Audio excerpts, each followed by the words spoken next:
Hey everyone, it's Coach Ben with Give and Grow, back with another episode of the Give and Grow podcast. This series is specifically around sports psychology, and today we have Rachel Webb, who's a licensed professional counselor, a certified mental performance consultant, and director of performance psychology and wellness for the Charlotte Hornets of the NBA. So, Rachel, thank you so much for joining us today. We're super excited to have this conversation. Yeah, thank you. I'm very excited to be here and excited to jump into some of these thoughts and these questions you have for me. Awesome. So, just for everybody that's tuning in, the purpose we're putting out this sports psychology series is for parents and for youth coaches to be able to just get a better understanding of how they can show up for these young athletes as friends, as coaches, as parents, and just support them on their journey, whether they're super competitive or they're just trying to have some fun with their friends and do some activity. So, we're going to start things off with a specific mental performance question for you, Rachel. Can you help to explain how mental performance techniques like visualization or imagery can enhance an athlete's ability to execute their skills under pressure? Yes, I love that we're getting right into tell me about this exact skill. I think that's great. So usually, when I'm working with whether it's parents or athletes at any level, Ben, I'll ask them like if they've ever been scared before. And typically, the example I'll use is my favorite of like monsters under the bed, running for your life upstairs. Just because your imagination is getting the best of you. Behind the closet, in the closet, behind the shower curtain, like all these things. You're laughing, so I'm assuming which one do you fall into For when you me, were and a I kid? literally was thinking about this other day, which is why I'm cracking up, the running up the stairs. Yeah. Yep, Yeah, always. so good. Yeah. So usually that'll break the ice a little bit, especially when I'm talking to, maybe some of our older athletes. But I share that because essentially what you've done is create this idea in your mind that feels so real that your whole body responds. Like you're literally sprinting, right? Like tripping up the steps. Yeah, just the fastest, 10 yards you've ever ran. And so I think that's just a way to understand imagery and visualization, like the power of your mind is not to be messed with. That if you kind of Mhm. visualize or picture, this monster grabbing at your ankles, running up your stairs, that your whole body responds, right? Like your heart rate goes up, your stomach gets a little bit tight, like your whole body kind of contracts, and Mhm. it doesn't question whether is that really going to happen or not. It's like brain said yes, that means we go. So I think when you think about how we execute under pressure when athletes can utilize imagery, so the basics of imagery like using all of your senses, your sight, sound, touch, taste to kind of create this idea in your mind, and see yourself being successful, see yourself in certain situations, your body follows suit, and your body Mhm. to some degree doesn't know what's real and what's not, and so you kind of get those mental reps, which really puts you in a position to be much more successful. So once I am on the mound, on the free throw line, whatever it is, my brain doesn't respond to like this novice experience. It's Mhm. I've been here. I know exactly what I need to do. And so your broad body can really respond accordingly to what you've already prepared for, maybe without actually having been in that situation. And that goes for even if it's not this like novel, more pressure situation, but anything that you're doing on the court, on the field, on the pitch. If you've kind of seen yourself do it before, Mhm. it allows you to kind of one feel like physiologically prepared, mentally prepared, and then as you've probably talked to folks about this plenty, we typically fall to our habits, and so if our brain can kind of fall back on our habits, and our habits have already been created and rehearsed in our mind, it becomes much easier to execute, and you don't feel like you're having to kind of rise to this occasion. You can fall onto your habits and execute what you need to do. I love it. I love it. And I love the Cool. example. The word that stood out to me is mental reps in your Mm-hmm. explanation there. And I just want to take this a level deeper. When you talk about like practicing that stuff, is there any like real call to action that a young athlete or a parent or a coach like how they could help support this young kid get mental reps? Is that before the game? Is that at practice? Like just a little bit deeper there. Yeah, no, that's a phenomenal question. Insight is not super great without like some sort of application, so I think that's great.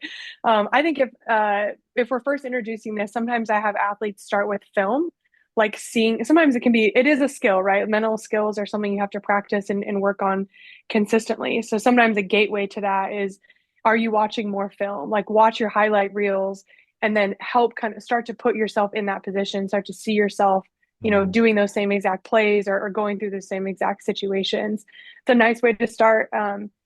honestly, as often as you have time to do. So I think, we're all commuting, you're driving to your soccer tournament, you're driving Mhm. to baseball practice, pull out your phone, watch your highlight reel, like see yourself doing it well, allow yourself to kind of play through some of those examples in your mind. That's a great way to kind of spend your commute. Um, Love and that. then I think maybe the next level of that, it can be great to do it post practice or post competition, but I think pre is really helpful because you're really priming your mind and your Hmm. physiology to go do what you want to do. The highlight reel is a great example. And then even if you're injured, like that's a huge one that is the research on that is incredible. Like how much quicker you heal, how much easier your transition back to sport is. So I encourage parents or coaches to consider if I can't always get the physical reps, can I have an athlete sit for 5 or 10 minutes during practice, go through the mental reps. If they're watching Hmm. practice, can they also work on seeing themselves in those situations? What would they have done in that moment? What would that have felt like? And you can kind of guide them again using your five senses and thoughts Yeah. and feelings to paint that very vivid picture. But you can never do too much visualization. Seeing yourself perform at a high level is going to be helpful all the time. Right. I imagine that young kid just like in their bed at night, like with hoop dreams or, bait, whatever Nice. it Yeah. is. And it's like, okay, like you're imagining yourselves in those situations. I feel like that's great insight. And it also feeds right into the next question that I wanted to ask you. You mentioned injuries, and Mm. and some research behind like visualization and those mental reps helping to heal athletes a little bit quicker. How do their mental states, like young athletes mental states, impact their ability to recover physically after tough competitions, even, or these injuries? Yeah, great question.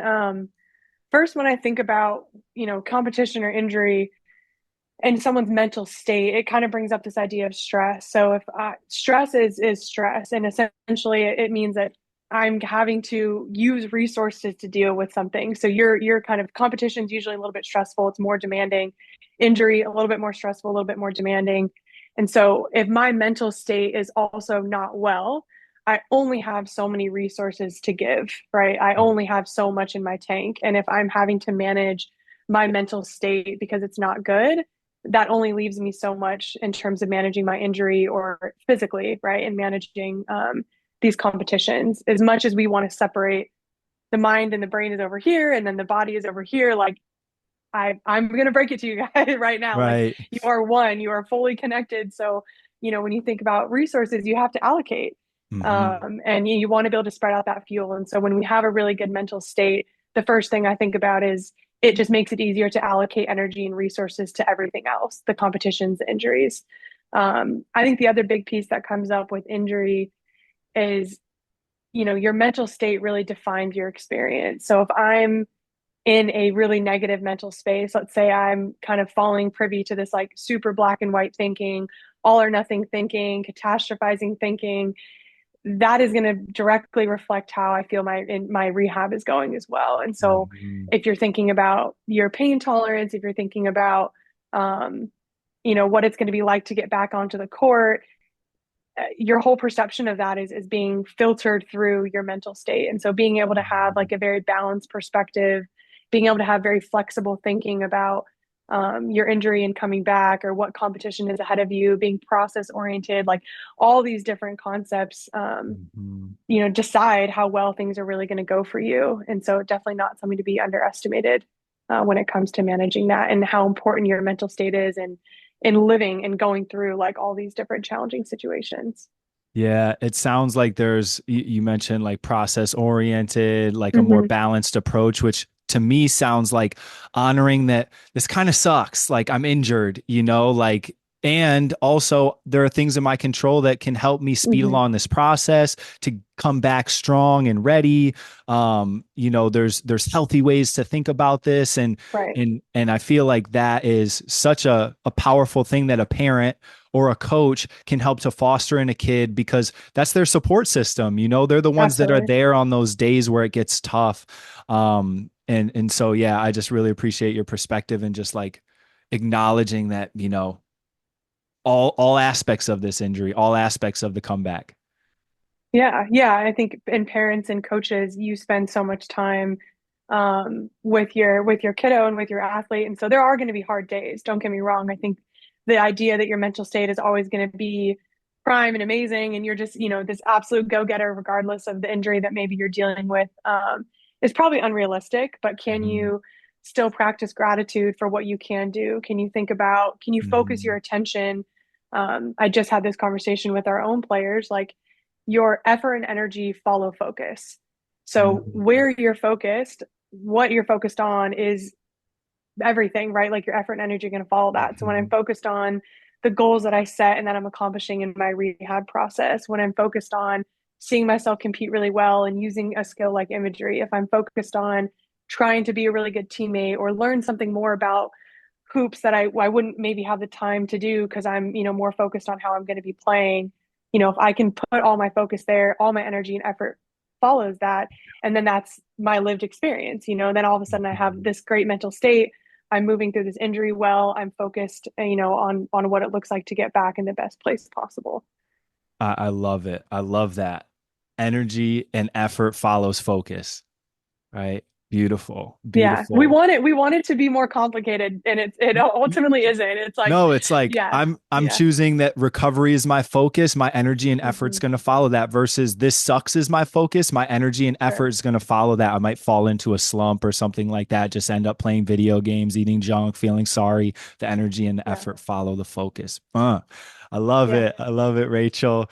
So we kind of started talking about parents in that conversation a little bit and their role. Like how in your experience, how do parents play a role in helping or hindering mental development of young athletes? Yeah. I mean, y'all are doing your best. Let me start with that. I tell all my Mhm. players, like, okay, I'm gonna tattoo on my forehead, like it's not your parents' fault. Like I don't blame you. Yeah. But there's the reality that you're forming their entire environment. And we are absolutely byproducts of our environment, whether that be obviously there's a genetic component and we're born a certain way, but we absorb everybody and everything around us. So I think the first thing that comes to mind is as a parent, your emotional regulation, your nervous system, the way that you communicate, the things, back to this idea of focus, what you focus on, what you draw Mhm. attention to is creating this environment for your young one, your young athlete. And so being really thoughtful and mindful of like, what am I modeling? What am I bringing attention to? How is my nervous system regulated or not? Because that's directly going to impact their ability to do those same kinds of things, whether it be mentally, physically, physiologically. So I think that's kind of our first responsibility, which is a really Mhm. long way of me saying like, y'all got to take care of yourselves first and make Mm. sure that you're able to kind of internalize, like I said, this like emotional regulation, strong healthy communication skills.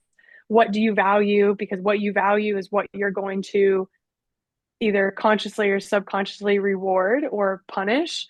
And Mhm. kids are smart, man. They're sponges. We all know that. They're just Yeah. picking up on all that information. So that's the big thing is like you kind of being really thoughtful of kind of what you're putting out there, where you're Mhm. bringing their attention to.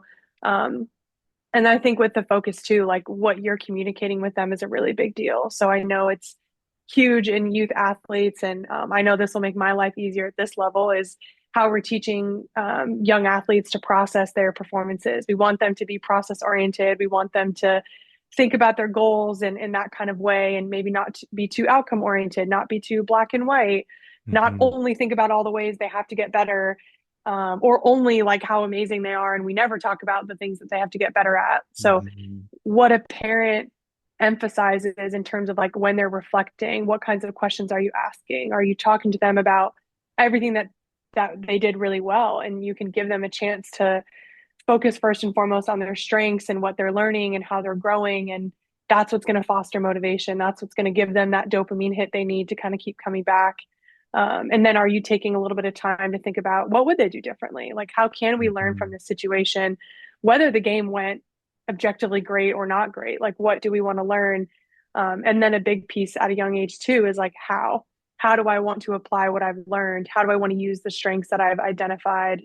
And that really teaches them to start to think about their development Mhm. in a really healthy and productive way. They're getting all the information.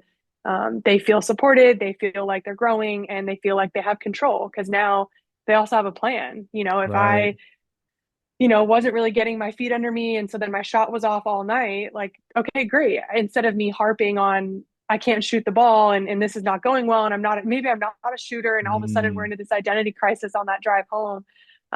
Instead, they're able to kind of think about, okay, so tomorrow in practice, I know here's the three things I did great. I know I couldn't really get my feet under me, so my shot just wasn't falling. Tomorrow, guess what I'm working on? Like, I'm going to slow mhm. myself down. I'm going to make sure I take more thoughtful shots that aren't as contested, whatever it is. Right. So there's a lot of like psychology that kind of gets pulled out around those conversations that you're having with your kiddos. I love that. So what really stood out to me there was the focusing on like what went really well, what were my strengths in this game or in this practice or whatever. Hmm. What can I improve on? What potentially didn't go well and what can I improve on? And how do I want to utilize this information? How do I want to utilize my strengths moving forward? How do I Hmm. want to utilize this feedback and room for growth moving forward? And I really appreciate how you turn that into that question kind of becomes the plan, right? For the Hmm. next day, for the next week, for the long month, whatever it Hmm. is, that question of how do I want to use this information, this feedback really beautiful, Yeah. beautiful. And Yeah. I think that just gives parents, just kind of like a framework for how to Hmm. approach after a game because especially if you have that framework, you're an emotional parent, you really care about your kids. Like my cousin is like so passionate and unapologetically so like like Yeah. yelling all the time, cheering on her kids like I'm here for my kid. And sometimes if it's a good game, that could turn into like super praise. If it's a tough game and a Hmm. loss and the refs, may have made some questionable calls, that can turn into a lot of negativity. But if you're able to show Hmm. up with this kind of framework after a game, like, okay, we're focused on strength, we're focused on room for improvement, and also like the how to, it kind of can give that little framework to be like consistently showing up for your kid despite what happened. Yeah, absolutely. And this hits on that first point too of like how you're showing up in that space with them. Um, that's what they think is okay or not okay, right? So if you're Mm-hmm. riding those waves and you're super passionate, that's incredible. Like I think Mm-hmm. that's amazing, and we need the passion and For you sure. love and you care and you're just all in it. But making sure that we think about like one, is there a balance? Can I make sure that I'm kind of hitting all those pieces? Two, how is my kid interpreting that passion? Because if my Mm-hmm. intent is I love you and I love this sport and I'm all in and I'm riding these waves, like that's an amazing intent. But Mm-hmm. what's like the impact on them? And so I think another tool for Mm-hmm. parents is, just being considerate of like what's my intent versus what's the impact? Like how do I want this to come across? And Mm. sometimes you can be that explicit. I keep going back to this like infamous drive home from, the game or the Right. practice. Like those are Right. always fun. I think we all have like our own versions of those going well and not so well. Yep. Um, but yeah, then being able to kind of really think about, what's the impact here and like what am I trying to get across? And maybe naming that, like, hey, I'm super passionate because I love you. Like that's where this is coming from. Or Mm-hmm.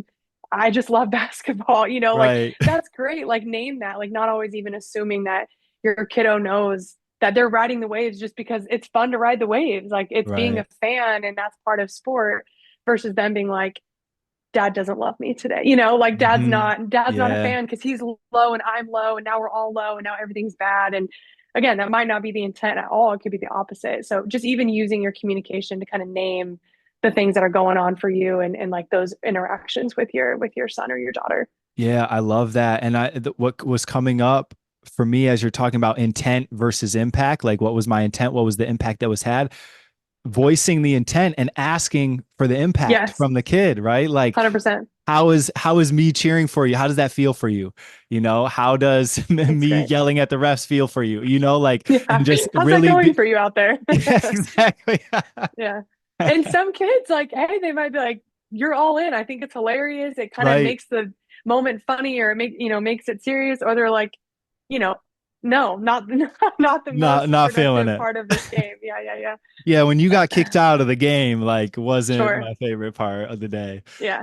Yeah. Love that. Love that, Rachel. I feel like we're really I hope that we're really like serving up some powerful action steps for everybody here. Are there any like misconceptions about sports psychology that you think need to be addressed? Yeah. I mean, I think there's probably misconceptions about every field, especially because sports psych, as wonderful as it is, obviously I'm obsessed with it. I could talk about this all day long, and I'm fortunate to get paid to do that. it's still a relatively new field. And so I think there's still uncertainties, there's still kind of gray boxes in there.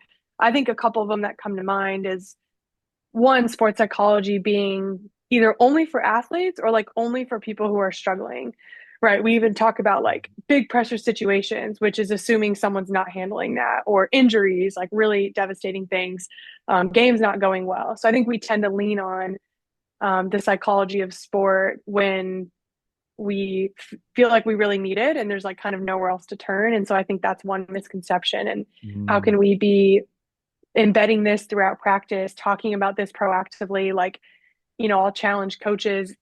Previous to the Hornets, I was working at the University of Arizona. So I had the opportunity to work with a lot of, 17, 18-year-old kids coming in or athletes coming in and conversations with their parents and our coaches. And I would tell our coaches, like, we don't get to be upset if they don't have the skills because maybe we just didn't teach them the skills. So when mm, push comes to shove and they don't have a game plan on the court or at the free throw line, it's our responsibility to teach those and not wait for that mm, moment to kind of sneak up on them. So I think just being proactive about it is a huge part of it. And I think the other piece that we've hit on it a couple of times in this conversation, but sports psychology is also, I think, just about your mental and emotional well-being. We've talked about regulating and all that good stuff. I mm, think there's a misconception that we can perform at our highest level without being well, without taking into consideration like our psyche and our mental health and our emotional state. But even in, again, this conversation, we've been able to stumble into various examples of like, that's not how the body works. mm, That's not it. And so recognizing like we can't separate those things. We do need to take care of our mental state in difficult and easy situations, on and off the court, if we really want to perform at a high level, let alone just be kind of like a well person. Yeah, I love that. And I love your incorporation of like bringing the coach into the equation. And that was actually a follow-up question that I wanted to have for you today. Mm. Like, how can coaches incorporate these things in the daily practice so it's not like, oh, dang, it got to this point where we've lost 4 games and now kids are low confidence, but like we're working on this every day in practice. Yeah, that's elite, when we can kind of get to that place. I think we can feed off of some of what we talked about with parents. Like you're constantly modeling behaviors. You're constantly, rewarding or punishing different things based off of what you value, based off of how you kind of go about your business. So I think that's one really easy route or easy route. It's simple, not easy. I Hmm. won't, that's not Hmm. fair. Yes. But I think that's a simple route is what am I like coaches, really challenging coaches to think about how they're showing up and what they're modeling. And that's a great way to set the tone for an environment. That's a great way to demonstrate how these skills can be utilized without necessarily Hmm. like overwhelming an athlete by, setting up all these different sessions and, having to hold all these conversations, especially if they're reactive.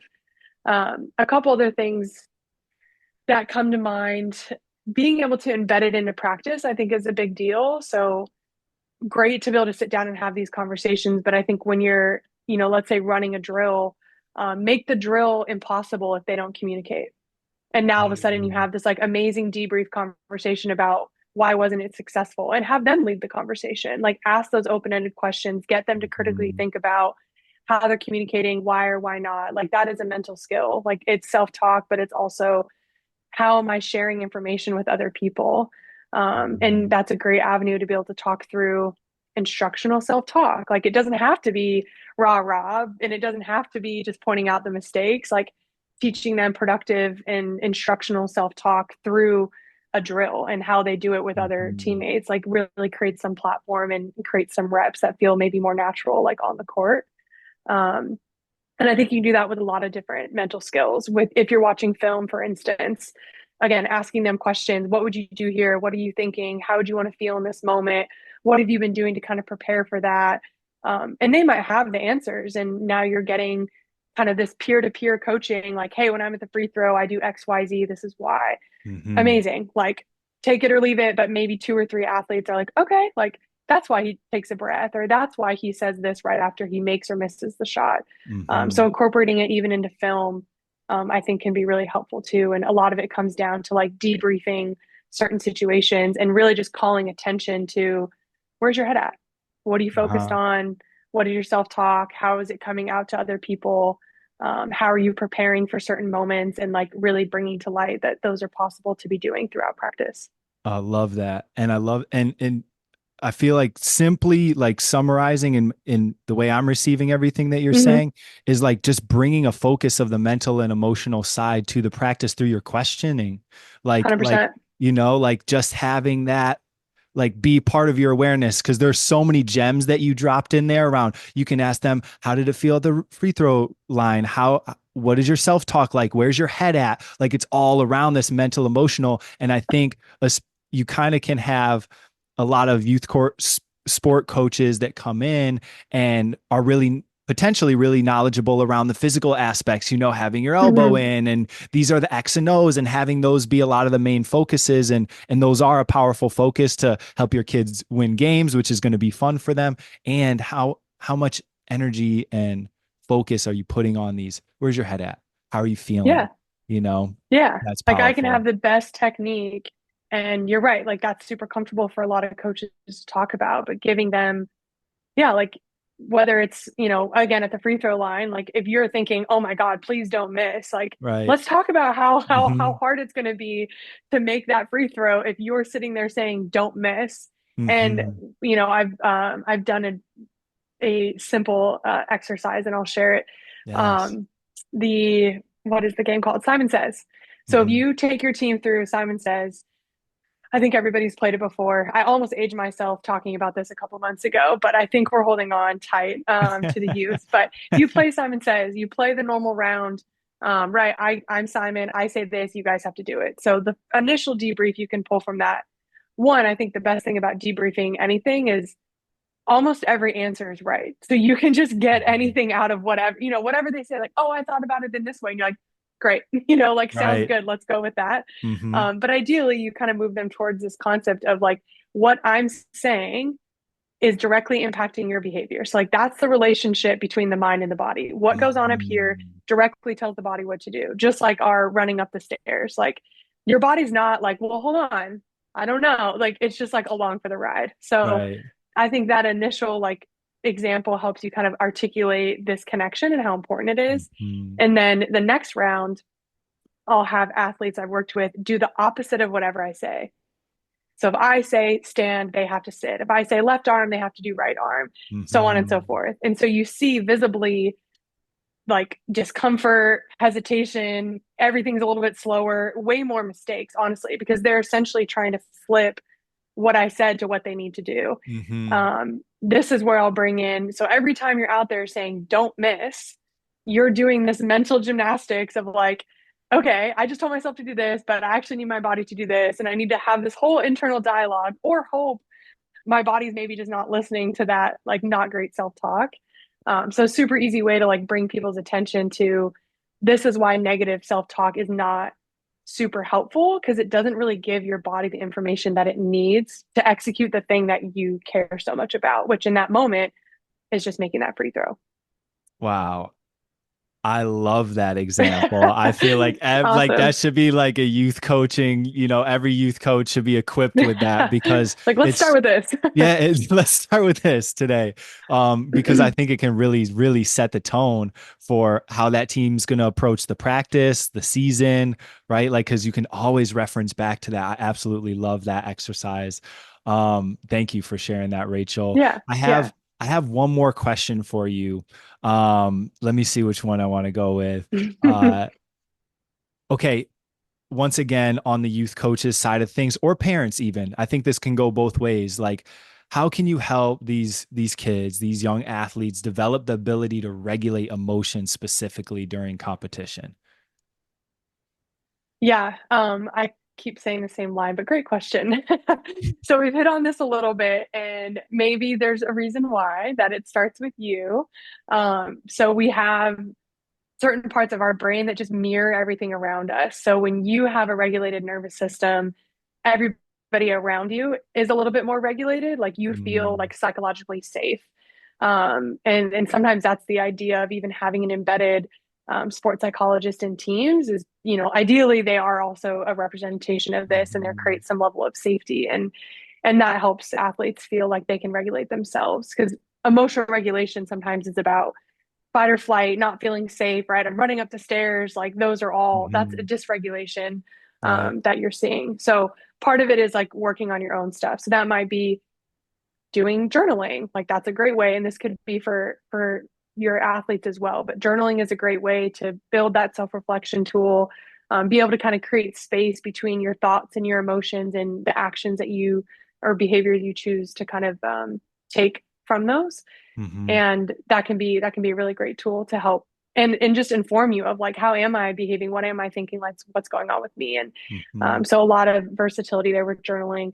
Meditation is wonderful, this idea of just being able to kind of be present and in one place at one time, a great thing to be teaching athletes and practicing yourself. This might be right before practice, like, hey, we're just going to take a moment to be here, like take a Hmm. minute. I used to do this in meetings with administrators at the University of Arizona. Like, let's just take 1 minute to choose to be here and show up, let our mind and body be present. So you're really teaching this like be in your body experience where Hmm. we're, in somewhat of a decade or more of a lot of disconnection, very easy to kind of stay outside of your body, whether it be with your phone or just, a lot of things that can kind of pull our attention. And so Hmm. even simply bringing the attention to your body and your awareness being in the present moment can be helpful.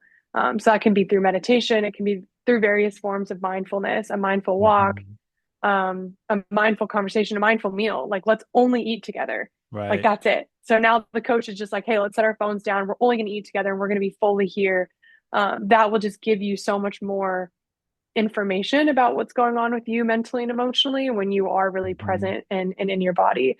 So I think those are all like really kind of low hanging fruits that coaches and parents can be practicing themselves or kind of communicating out to athletes. And the only other thing I would add, if we're thinking about it in the context of games and competitions, the responsibility is like, how can we be practicing these things throughout the week? So not waiting Hmm.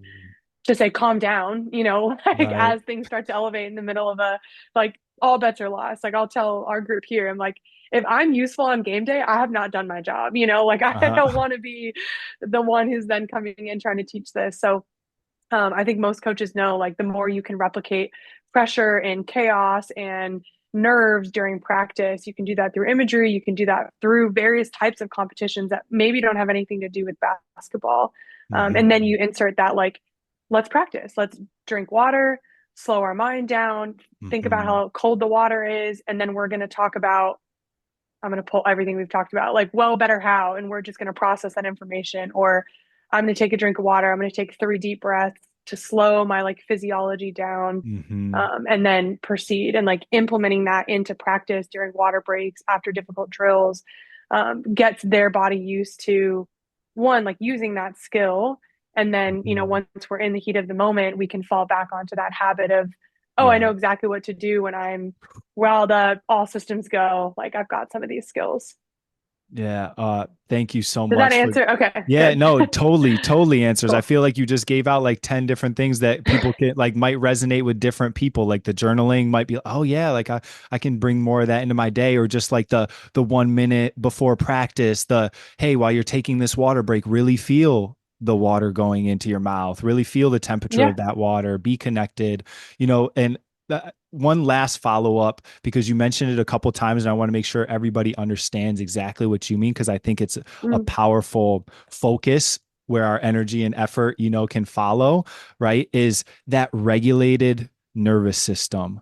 Can you just hmm like describe like real basic terms what that looks and feels like for somebody? Yeah, basically your nervous system controls your motor control. It influences your mood. It's kind of that like fight or flight that you would think about. And so if I have a dysregulated nervous system, I even did it with my hands. Like I might be really reactive to Mhm. stress. I might have a really difficult time being able to kind of manage my emotions. And so when I do things like breathing is a great one. And I know Mhm. athlete to athlete, the last thing you want to hear is like, calm down, like take a deep breath, Mhm. and I could have thrown punches at my coaches back in the day for saying it. Now I understand like you're communicating to your cortisol, your adrenaline, all of that that's rushing and kind of creating this really elevated and like aroused state and like reactive state to like, it's okay. and like we can come Mhm. back down. And that breath is truly like it's like a fire extinguisher to the brain. It's like the Mhm. quickest way to get yourself to kind of become centered. And really, it's about being present, and feeling Mhm. like you're kind of in control over what's the next thing that I'm doing, as opposed to Mhm. using just the stimuli of thoughts and feelings as the pathway. Like that's Mhm. the law right now, is whatever I'm thinking, whatever I'm feeling, and that's how my body and my behavior is going to respond. It's really about being centered, being present, feeling like you have the space to kind of choose the next thing that you do. So Mhm. breathing is great, mindfulness, like working on being able to be really responsive to your environment. And yeah, I think that's where high performance lies. That's where we see really Mhm. resilient athletes, as being able to calm themselves down and still choose the right thing that they know, right? They've done it a Right. thousand times. That's the being clutch, is, being able to stay calm and composed and Mhm. centered, and make the decisions that you know that you can make. But when we're really aroused, we have tons of adrenaline, tons of that cortisol, like stress hormone.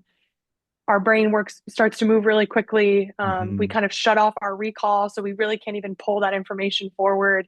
Our peripheral vision gets narrowed, so Mhm. even like you have those guys who just get kind of tunnel vision and just go straight for the basket because they're all riled up. It's like, yeah, they can't even see truly maybe what's Nothing. going on around them because their system is so elevated. So finding that centered and kind of getting composed is really what Mhm. the nervous system is all about. Yeah, I love it. Rachel, thank you so, so much. Cool. Like, truly, thank you for all the insights. Everybody tuning in, we hope that you found this helpful. Rachel, just last question for you. Where can people kind of find you or potentially tap into some of your work or cheer you on? Are there any resources out there? Yeah, no, you're kind. I'm not super present on the media front. Obviously, you can find me Mhm. on LinkedIn. You can find me on Instagram. I'm pretty low key, honestly. But Mhm. yeah, cheer me on. Reach out. Like, feel free to send me a message on LinkedIn if you ever have questions or thoughts. I'm happy to provide resources or provide any insight that I can. And it's really been a pleasure to talk about this. And I really do hope that it was helpful, even if it moved the needle just a little bit for somebody. Just a little bit. And that's all we're really looking for through these conversations. If you found that one nugget, run with it, bring it to your Sure. team, bring it to your kids. So, Rachel, once again, such a pleasure. And good luck this season. Yeah. Thank you, Ben.